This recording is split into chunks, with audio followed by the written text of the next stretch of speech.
Hey guys, welcome to the video. Thanks for joining today. Today I wanted to talk about my new running watch that I purchased a couple months ago.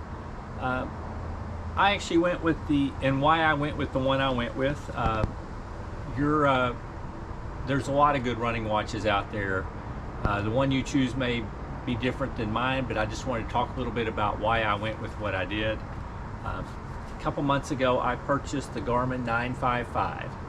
There is the new Garmin 965 out. The biggest differences that I know of is the AMOLED display. The Garmin 965 has this beautiful new bright display AMOLED, whereas this is the transflective display, which is not nearly as bright. But the new 965 cost about $599. The 955 sells for $499, and I was actually able to find it on sale at a place where I was able to get it for $429. So I saved $170. The display is definitely prettier on the 965, but one of my other considerations was the battery life. This one is rated in GPS only mode to go 42 hours.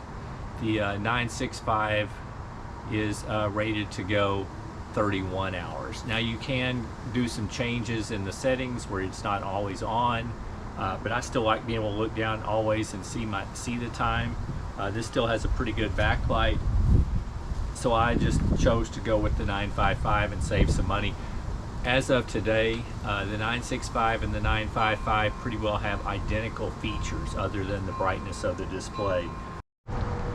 So the size of the 955 is almost identical to the 965. It is 46.5 millimeters across. The 965 is 47.2, so it's less than a millimeter difference in size. The thickness is very similar. They're almost identical. I will say that the one reason I've really considered going with Coros. Coros is actually what we sell in our store. They actually have more premium materials unless you go up to the Phoenix watches, which the Phoenix watch is definitely way more. This comes in at 52 grams. The 965 comes in at 53 grams. And then there's the Coros watches also come in at a similar weight. If you go up to the Phoenix model, which is the Garmin's premium models that have the sapphire glass and metal cases and stuff, they're going to be more like in the 80-something gram category. So I kind of like the lighter weight. I know it's not quite as durable. This has Gorilla Glass and plastic, but I had the Garmin 935 for the last 5 years, and it was a very similar thing. I've actually found it pretty durable. I got a few little scratches, but most of them just kind of buffed out. So I didn't really have any major things. I bought glass protectors for this, so that should help. The Coros watches come with more premium materials. A lot of them have, unless you get like the Pace models, most of them have like titanium bezels and sapphire glass, so they are more equivalent in build quality to the Garmin Phoenixes, which cost $700 or $800. So that was one thing I really considered, and I thought about going with Coros. And Coros also even is rated longer for battery life. I don't think they have quite as many different little lifestyle features. And I just was really attached to Garmin, because I loved my 935 for the last 5 years.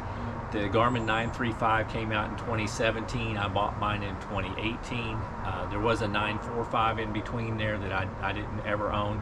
But my 935 did everything I really needed, all up until I replaced this guy. Replaced it with this guy. The only reason I didn't keep using the 935 is the battery in these rechargeable batteries gets to where they last less and less. I was getting to where I could probably still go 8 hours on a charge. It was originally rated for 24 hours. It was down to working for 8 hours. And I do enough long races that I just really wanted something where the battery lasted longer. And I like the idea of getting some of the upgraded technology they've come up with over the last 5 or 6 years. So I actually gave my 935 to my daughter, and she is really enjoying it. for her running and things like that, so it's still in good use. And now, instead of a 24-hour rated watch, this one's rated up to 42 hours. I have not tried it that long. I can tell it's going to last pretty long. It goes easily a few weeks without me charging it if I'm just doing shorter daily runs, but I haven't really tested it in a really long effort yet. So that said, there are lots of things that have been added over the last 5 or 6 years that I think is really pretty cool in these watches. They have a more accurate heart rate sensor built into the wrist-based heart rate sensor, and I do think it's a little bit more accurate than the old one I had. There's things like the sleep score and insights on your sleep. The old 935 actually did show your sleep and how much deep REM and total sleep you had, but the new ones give you more insights as to whether that amount of deep sleep is what you should get, good, bad, otherwise. It gives more insights into it. I can't say still that it's 100% accurate, but I do think it is improved. And then they calculate a sleep score. They also look at and create a body battery, and that's based, I know they're using factors as to how well you slept, what your, these new ones now have heart rate variability that it measures to show how much your heart rate changes, the beat of your heart rate, and that's a measure of how well you've recovered. It's individual for person to person, but the higher your heart rate variability, the more recovered you are. If you start having low heart rate variability numbers, you probably are not recovered well.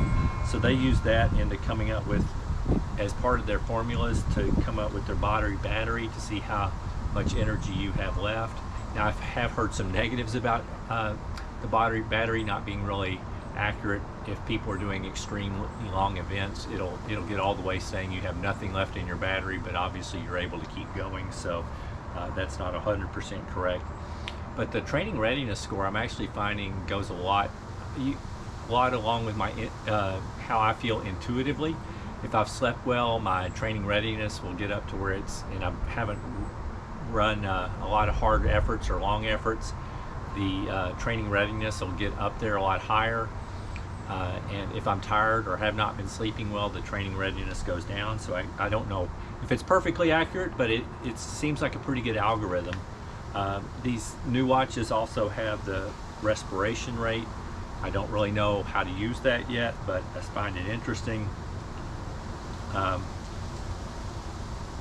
This new watch now had, my old 935 just had breadcrumb maps that you could get.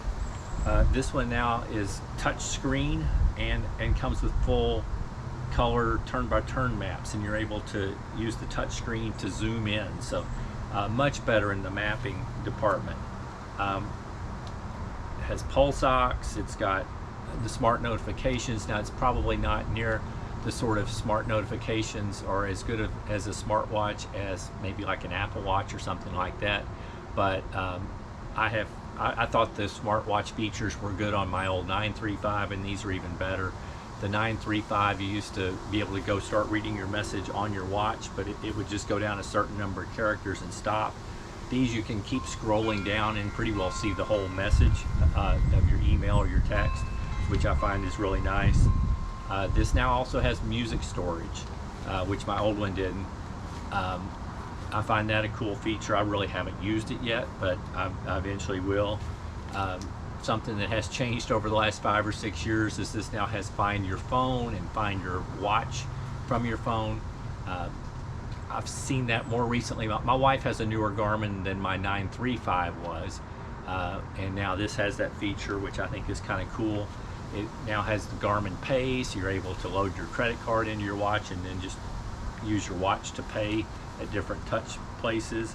And then something I've always loved about Garmin devices, the higher end ones that they've been doing for several years, is the Garmin IQ store, where you're able to download like a almost limitless number of different widgets that'll do different functions and show your information in different ways. And then there's like a ton of different screens, watch faces you can do with these.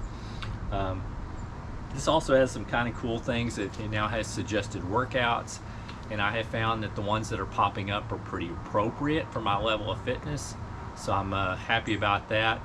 I haven't really followed them. I followed a few of them, but I'm not really following them all the time. It also has heat and altitude acclimatization measures. I don't know how it does that, but it's kind of cool to look at. As hot as it is here, I'm finding that I'm doing enough runs out in the heat that it now says I'm 100% heat acclimated, but that doesn't mean I'm still not struggling when it's really hot and humid outside. But anyway, I am really enjoying the watch. I just wanted to go on a little bit about why I went with it. Again, I think that there's other brands, including Coros, that are excellent, that have long battery life.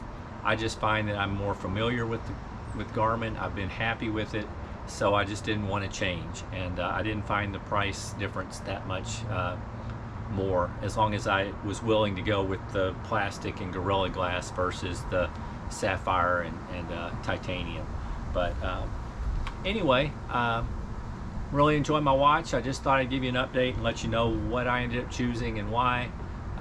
If you found the video interesting, please consider hitting the thumbs up, the like button.